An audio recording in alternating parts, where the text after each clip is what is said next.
It's 4 PM on a Sunday, which means it's time for the Thyworm Weekly Roundup with my curated news and personal gaming endeavors. This is episode 24. Are you enjoying these? Consider subscribing. Last Epoch gave us a sneak peek into their upcoming patch 0.7.8. It will contain chapter 8 of the campaign, and you can already see a few pictures of the new areas. Chapter 8 features Lagon, the boss visible in the beta trailer, and you will largely be underwater, or at least near a lot of water as can be seen in the pictures.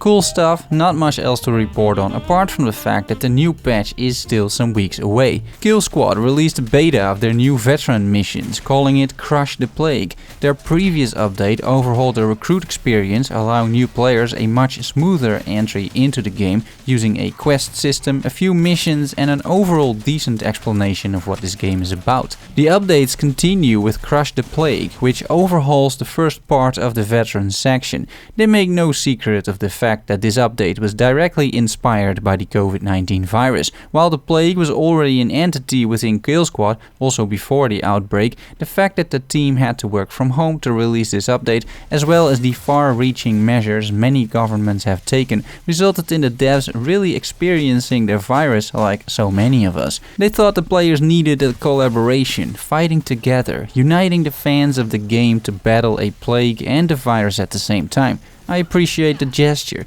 The update is currently in beta, but you can get access already by sending the dev team an email. I did that, but the devs appreciated it if I wouldn't show content just yet, even though there's no official NDA. So I won't spoil anything here. The full stable build should be released to the public in 1 to 2 weeks. In a few weeks, according to the post, they will also release more news on the future of Killsquad, which is still in early access. After the successful Troll Slayer update, Stone Shard revealed their plans for what is next, or rather they've adjusted their roadmap because of new insights. One of the main issues with the current game is that everything is scaling up to level 10, and once you are higher level than that, you're basically out-leveling the content. Before fixing this, however, by adding new content and scaling that with player levels, the devs will be working on 2 other issues. 1. Enemy versatility, because a lot of enemies actually act very similar now. 2. Dungeon versatility, because dungeons feel very similar now. The fix includes a complete overhaul of the enemy AI and the dungeon generator, a process that is likely to take months. In the meantime, expect small updates, like the upcoming crossbow and polearm update with a skill tree and everything, pretty cool stuff. Alaloth, Champions of the Four Kingdoms, awoke from its slumber, this time with a 10-minute gameplay video including commentary. I've been following this game for a while now because it looks very interesting. It is a skill-based isometric action RPG, which is something you normally don't see all that often, as these games are normally turn-based and strategic, where this one seems more action-focused. The gameplay trailer shows the basics of the game: gearing up, buying stuff, selling stuff, improving your armor and weapons. There's a small side quest on the outskirts of town. The main character visits an inn, the Dancing Pony, a cute reference to Lord of the Rings. The character's creation is explained with the races, areas, houses and factions. We get a glimpse of the huge world map, which can be traversed using a mount or on foot. And last but not least, the skill-based combat, where the narrator mentions this type of combat is definitely more challenging than your usual isometric action RPG. I have to say this claim doesn't necessarily show from the gameplay trailer, as enemies die quite quickly, but on the other hand they are just pesky brigands. The mountain troll further into the trailer poses a much bigger threat. My first impressions of this trailer is that it is very much in line with my expectations. I was already looking forward to Alaloth, but I'm not super stoked, although I am pleasantly surprised with the amount of depth that this game seems to have. I always love that in isometric RPGs. The game is set to release somewhere this year in 2020. The devs from Lava Boots, creators of Wild West and Wizards, had apparently a successful launch of that game, which is well deserved because it is an excellent and fun game. I can really recommend it, and for only €13 it is a good deal. In a recent post, they discussed their future as a studio, which consists of 2 things. 1. They will continue to improve Wild West and Wizards with new quests, new dungeons, new high-level bounties and some more guild-related content. 2. The development of the sequel to their previous game, Salt. Salt is an open-world pirate game that I never played, but for those of you who did, there will be a part 2. More info on this soon from Lava Boots. Assassin's Creed revealed their latest game in the everlasting franchise, this time Assassin's Creed Valhalla. It is about Vikings from Norway pillaging England, confirming previous rumors that this was a Norse-based game.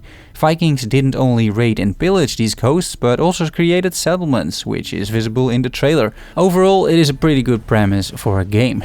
You can choose to be a male or female protagonist. The main villain in the game is King Alfred the Great, which will apparently be more of a multifaceted character because in history this guy wasn't all bad.